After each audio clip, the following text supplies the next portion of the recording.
છે। નમસ્કાર, જય હિન્દ, વંદે માતરમ દોસ્તો, સ્વાગત છે આપ સૌનું ગુજરાત ટુડે ન્યૂઝમાં। ચાલો નજર કરીએ ગુજરાતના તમામ 34 જિલ્લાઓની નાની મોટી ખબરોએ। પરંતુ તે પહેલા તમે આ વિડિયો કયા જિલ્લા અથવા ગામ શહેર મહોલ્લાથી જોઈ રહ્યા છો તે અમને કોમેન્ટ કરીને જરૂર જણાવશો, જેથી અમે તમારા ગામ શહેર મહોલ્લાની ખબર તમારા સુધી સૌથી પહેલા પહોંચાડી શકીએ। ખબરોથી શરૂઆત કરવા પહેલા એક રિક્વેસ્ટ છે કે તમે આ વિડિયોને લાઇક કરી દો, કારણ કે જ્યારે તમે વિડિયોને લાઇક કરો છો ત્યારે જ યુટ્યુબ અન્ય લોકોને આ વિડિયો બતાવે છે। તેથી અમારા માટે તમારો એક લાઇક ખૂબ જ જરૂરી છે।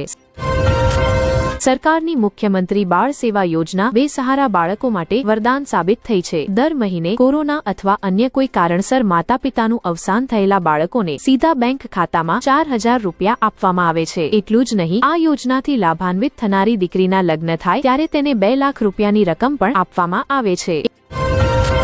31 ડિસેમ્બર સુધી આધાર કાર્ડથી લઈને રેશન કાર્ડ સુધી અનેક જરૂરી કામ પૂર્ણ કરવું આવશ્યક છે। જો આ કામ સમયસર પૂર્ણ ન કરવામાં આવે તો તમને મુશ્કેલી આવી શકે છે। આ જરૂરી કામોમાં આધારથી પાન લિંક કરવું, રેશન કાર્ડ ઈ-કેવાયસી અને મોડું ITR ફાઇલિંગ સામેલ છે। ચાલો જાણીએ। જૂનાગઢ જિલ્લામાં મગફળી ખરીદ કેન્દ્ર પર આમ આદમી પાર્ટીના નેતાઓ અને કાર્યકરો વચ્ચે થયેલી ઝપાઝપી બાદ પોલીસમાં ફરિયાદ નોંધાવવામાં આવી છે। આ ઘટના પછી રાજકીય માહોલ ગરમાયો છે, જેમાં આમ આદમી પાર્ટીના જિલ્લા અધ્યક્ષ હરીશ સાવલિયા સહિત 3 લોકો પર મારામારી અને ઉત્પીડનના આરોપ લગાવવામાં આવ્યા છે। રાજ્યભરમાં હવામાનમાં ઉતાર ચઢાવ જોવા મળી રહ્યો છે। છેલ્લા કેટલાક દિવસોથી ઠંડી વધી ગઈ છે, જેના કારણે સવાર અને રાત્રે કડકડતી ઠંડી પડી રહી છે। ઉત્તર તરફથી ફૂંકાતી ઠંડી હવાને કારણે સવાર અને રાત્રે વધુ ઠંડી અનુભવાય છે અને લોકો ગરમ કપડાં પહેરીને બહાર નીકળી રહ્યા છે। કેટલાક લોકો વહેલી સવારમાં યોગ અને વ્યાયામ કરતા નજરે પડે છે। આ સ્થિતિ વચ્ચે રાજ્યના વિવિધ શહેરોમાં લઘુત્તમ તાપમાનમાં ઉતાર ચઢાવ જોવા મળી રહ્યો છે। હવામાન વિભાગ મુજબ અમદાવાદમાં લઘુત્તમ તાપમાન 15.6 ડિગ્રી સેલ્સિયસ નોંધાયું છે, જ્યારે નાલિયામાં લઘુત્તમ તાપમાન 11.4 ડિગ્રી સેલ્સિયસ રહ્યું છે।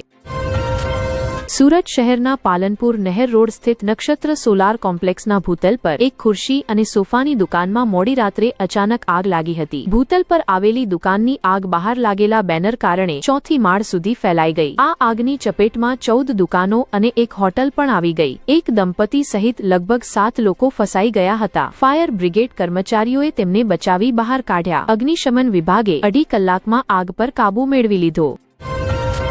ગુજરાતની મહારાજા સયાજીરાવ યુનિવર્સિટીએ રાષ્ટ્રીય શિક્ષણ નીતિ 2020 હેઠળ BA માઇનર કોર્સમાં પ્રધાનમંત્રી મોદીજીની પુસ્તક જ્યોતિપુંજ અને સ્વતંત્રતા સેનાની સાવરકરની આત્મકથા સામેલ કરી છે, જેથી વિદ્યાર્થીઓને સમકાલીન ભારતીય વિચારકોની વિચારધારાથી પરિચિત કરાવી શકાય। યુનિવર્સિટી પ્રશાસનનું કહેવું છે કે આ પાઠ્યક્રમ 4થા સેમેસ્ટરમાં ભણાવવામાં આવશે। મહારાષ્ટ્રના પાલઘરમાં 35 વર્ષીય મહિલા કલ્પના સોનીની તેના પતિ મહેશ અને નણંદ દીપાલીએ હત્યા કરી હતી। કલ્પના સાસરી પક્ષ પાસેથી મળેલા ભેટો સ્ત્રીધન પરત માંગી રહી હતી, કારણ કે તેને શારીરિક અને માનસિક રીતે હેરાન કરવામાં આવી રહી હતી। ઝઘડાના દરમિયાન ધારદાર હથિયારથી હુમલો કરવામાં આવ્યો। ડોક્ટરોએ ગંભીર મારપીટથી મૃત્યુની પુષ્ટિ કરી છે। આરોપીઓ પોલીસ કસ્ટડીમાં છે।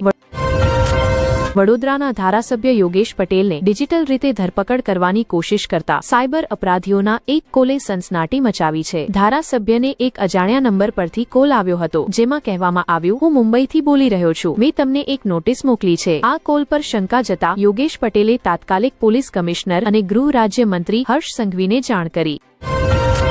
મહેસાણાના રાધનપુર રોડ પર કાશી વિશ્વનાથ મંદિર પાછળ સી લિંક રોડ પર આવેલ અંતિમ પ્રાર્થના પરિસર સહિત અનેક સોસાયટીઓના રહેવાસીઓ પીવાના પાણી માટે સંઘર્ષ કરી રહ્યા છે। આ વિસ્તારમાં નર્મદા પાઇપલાઇન બિછાવાઈ હોવા છતાં છેલ્લા 2.5 વર્ષથી લોકોને સ્વચ્છ પીવાનું પાણી મળી રહ્યું નથી। પરિણામે 1 કરોડથી 1.5 કરોડ રૂપિયા સુધીના મોંઘા ઘરોમાં રહેતા અને પ્રશાસનને ટેક્સ ચૂકવનારા પરિવારો હવે ઊંચા TDS અને ખારા બોરવેલનું પાણી પીવા મજબૂર બન્યા છે। રાજ્યમાં ખાનગી શાળાઓ દ્વારા ફી નિયમન સમિતિ દ્વારા નક્કી કરાયેલ ફી છુપાવી માતા પિતાથી વધુ ફી વસૂલવાની ફરિયાદો સતત સામે આવી રહી હતી। હવે ફી નિયમન સમિતિએ આ કુપ્રથાને રોકવા માટે મોટો અને પારદર્શક નિર્ણય લીધો છે। અમદાવાદ સહિત ગુજરાતની 5780 ખાનગી શાળાઓની નક્કી કરેલી ફી FRCની સત્તાવાર વેબસાઇટ પર જાહેર કરવામાં આવી છે। હવે કોઈપણ ખાનગી શાળા ફી સંબંધિત આદેશ છુપાવી શકશે નહીં અને માતા પિતા તથા વિદ્યાર્થીઓ ઘરે બેઠા પોતાની શાળાની મંજૂર ફી જોઈ શકશે। ગુજરાત સરકાર કેવડિયામાં એક અનોખી અને મહત્વાકાંક્ષી પર્યટન યોજનાને આકાર આપવા જઈ રહી છે. વિશ્વ પ્રસિદ્ધ સ્ટેચ્યુ ઓફ યુનિટી વિસ્તારમાં પ્રસ્તાવિત વન સંગ્રહાલયને સિંહના આકારમાં ડિઝાઇન કરવામાં આવ્યું છે, જેની ઊંચાઈ અંદાજે 125 ફૂટ હશે. આ સંગ્રહાલય દેશના સૌથી અદ્યતન અનુભવાત્મક સંગ્રહાલયોમાંથી એક બનશે. આશરે 80 કરોડ રૂપિયાના ખર્ચે નિર્મિત થનારા આ સંગ્રહાલયમાં 7D theatre, digital interactive gallery, immersive visual technology, holographic display, learning zone અને ઇન્ટરપ્રિટેશન સેન્ટર જેવી અતિ આધુનિક સુવિધાઓ ઉપલબ્ધ રહેશે.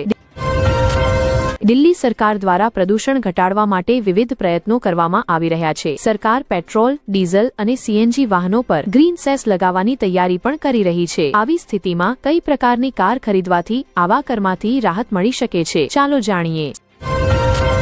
સૌરાષ્ટ્ર કચ્છ વિસ્તારના રાજકોટમાં આવનારી વાયબ્રન્ટ ગુજરાત રિજનલ કોન્ફરન્સ માટે તૈયારીઓ જોરશોરથી ચાલી રહી છે. આ 4 દિવસીય સંમેલનનો હેતુ વૈશ્વિક રોકાણ આકર્ષવાનો છે અને તે વિસ્તારની ઔદ્યોગિક તથા પર્યટન ક્ષમતાને પ્રોત્સાહન આવશે.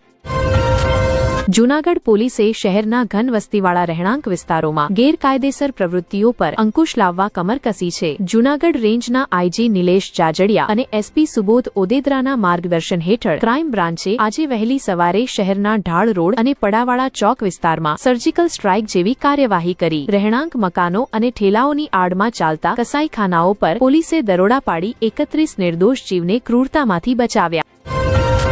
ભાજપાએ ગુજરાતમાં મહિલા મોરચાના પ્રદેશ અધ્યક્ષ પદની મોટી નિયુક્તિનો નિર્ણય લીધો છે. અંજુબેન વેકારિયાને રાજ્ય મહિલા મોરચાના અધ્યક્ષ તરીકે નિયુક્ત કરવામાં આવ્યા છે, જેને પાર્ટીની આવનારી ચૂંટણી રણનીતિનો ભાગ માનવામાં આવી રહ્યો છે. આથી સ્પષ્ટ થાય છે કે ભાજપ સંગઠનમાં નવા ચહેરાઓને પ્રોત્સાહન આપી રહી છે.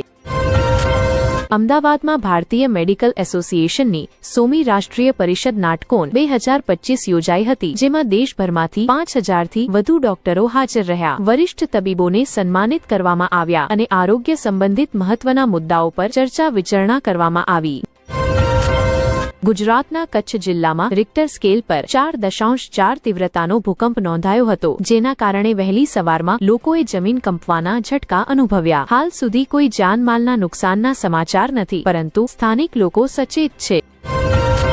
સુપ્રીમ કોર્ટે ઉન્નાવ રેપ કેસમાં પૂર્વ ભાજપા ધારાસભ્ય કુલદીપ સેંગરની આજીવન કેદની સજા સ્થગિત કરવાના દિલ્હી હાઈકોર્ટના આદેશ પર રોક લગાવી છે. સીબીઆઈની અરજી પર સુનાવણી કરતા સુપ્રીમ કોર્ટની વેકેશન બેન્ચે જણાવ્યું કે સેંગરને કસ્ટડીમાંથી મુક્ત કરવામાં નહીં આવે. સીબીઆઈએ આને ભયાનક કેસ ગણાવ્યો છે અને કહ્યું છે કે તેઓ પીડિતા પ્રતિ જવાબદાર છે. સેંગર પીડિતાના પિતાના કસ્ટડીમાં મૃત્યુના કેસમાં પણ દોષિત છે. ગઈકાલે મોડી રાત્રે બનાસકાંઠા જિલ્લાના પાલનપુર નજીક ચિત્રાસણી રાજમાર્ગ પર એક લક્ઝરી બસ પલટી ગઈ હતી. સદનસીબે જોધપુરથી ગોવા જઈ રહેલી આ બસ દુર્ઘટનામાં કોઈ ગંભીર જાનહાનિ થઈ નથી. પ્રાથમિક માહિતી મુજબ બસ ચાલકે સ્ટીયરિંગ પર નિયંત્રણ ગુમાવ્યું હતું અને બસ રસ્તાથી ઉતરી પલટી ગઈ. આ ઘટના રાત્રિના સમયે બની હતી.